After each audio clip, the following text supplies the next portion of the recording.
The Democratic Alliance filing papers in the North Gauteng High Court today to stop the state from paying former President Jacob Zuma's legal fees. Now here's the background very quickly. President Zuma, or former President Zuma, using over 15 million rand to fight legal battles. President Ramaphosa earlier announcing the decision to fund the court bill was taken because the acts he allegedly committed took place while he was in the employ of government. eNCA's Michael Appel is in our newsroom. He's following that story for us.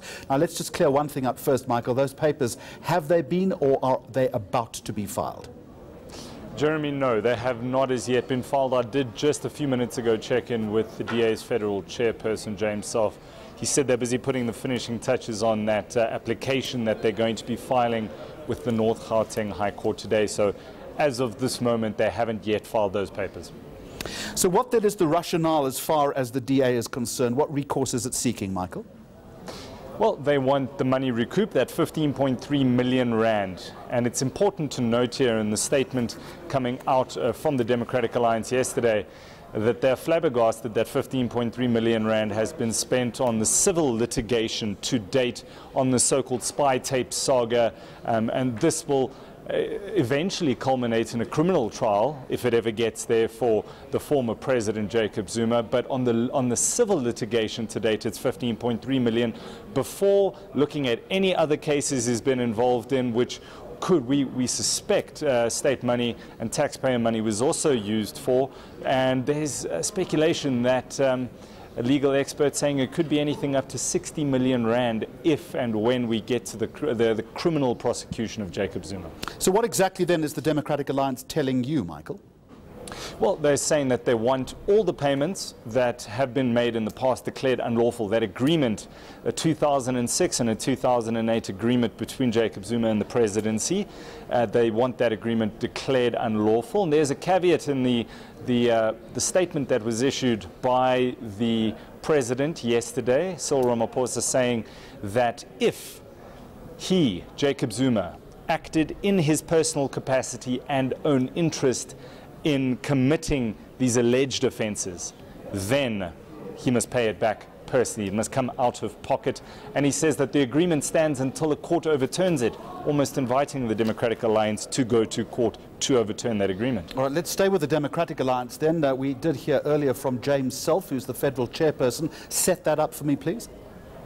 Yeah, so James Self is just going to give an explanation. We heard from him yesterday why exactly the DA feels they need to go to court on this. Let's listen in. We find the whole situation completely bizarre because, as President Ramaphosa said in Parliament last week, the state has already paid 15.3 million rand to former President Zuma for his legal bills. But it makes it very clear in the correspondence that was sent to us this afternoon that the state is only liable for his criminal trial. Well, his criminal trial hasn't even started yet. The 15.3 million rands was racked up in the civil case that the DA brought against President Zuma to reinstate the charges.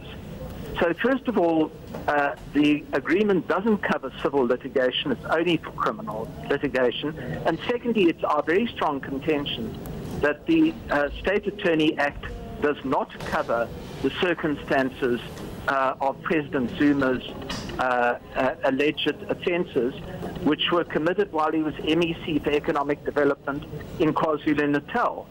So for both those reasons, the Democratic Alliance will tomorrow be launching papers in the Gauteng North High Court to review and set aside this decision and to require the former president, to pay back the 15.3 million rand.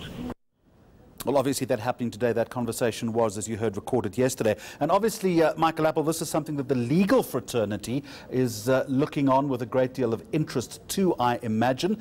You've managed to get some response from one or two lawyers?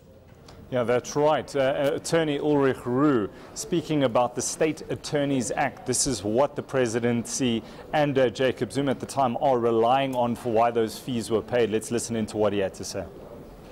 It relates back to the State Attorneys Act, and that states that if an official, either in his provincial or national capacity, such as Jacob Zuma was when these charges were preferred against him, incurs legal costs, and it is whilst performing duties at this level, either provincially or nationally, then the state will pay for the legal fees. And that's obviously the basis upon which the deal was made between him and Thabo Mbeki back in 2006.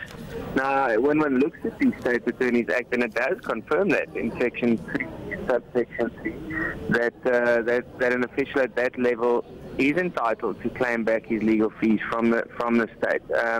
However, that being said, I think we can expect that the DA and the EFF will definitely launch a legal action against us in order to have it set aside. All right, that's Attorney Ulrich Roux. Michael Appel will be watching to see exactly when those papers are filed. Michael, thank you very much indeed.